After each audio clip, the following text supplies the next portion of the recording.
Welcome. Today we are going to explore one of the most remarkable connections in mathematics, Euler's formula. It links complex numbers, exponentials, and trigonometry into a single, elegant equation.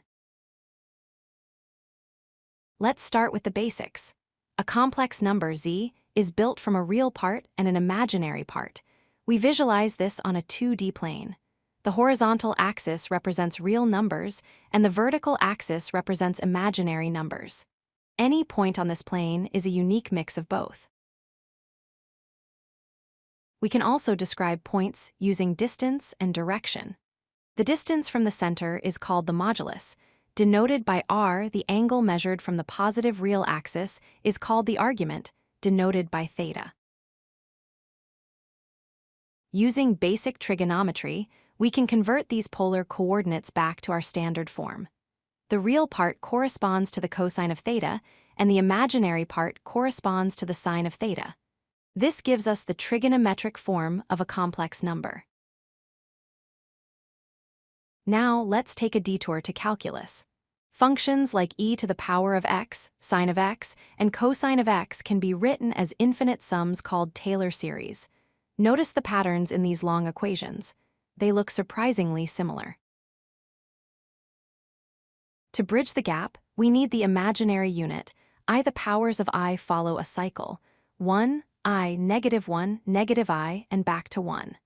This cyclic nature is related to rotation by 90 degrees. Here is the breakthrough. If we plug I times theta into the series for e to the x, and then simplify using our powers of I, the terms naturally separate into two groups. The real terms match the cosine series, and the imaginary terms match the sine series. Putting it all together, we arrive at Euler's formula. E to the power of I theta equals cosine theta plus I times sine theta. This equation tells us that exponential growth in the imaginary direction creates rotation. Visually, this means that as we increase the angle theta, our number travels around the unit circle. It transforms the idea of exponents, which we usually think of as growth, into pure rotation. If we set the angle theta to pi, which is 180 degrees, we land on -1.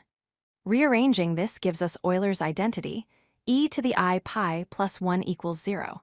It combines the 5 most important constants in math into one beautiful statement. This isn't just abstract theory. Engineers use this every day to analyze electricity. Physicists use it to describe quantum waves, and computer scientists use it to process digital signals and audio. To wrap up, we started with the complex plane, used polar coordinates, and leveraged infinite series to prove that exponentials and trigonometry are two sides of the same coin. Thank you for watching. If you like this video, hit that like button and don't forget to subscribe.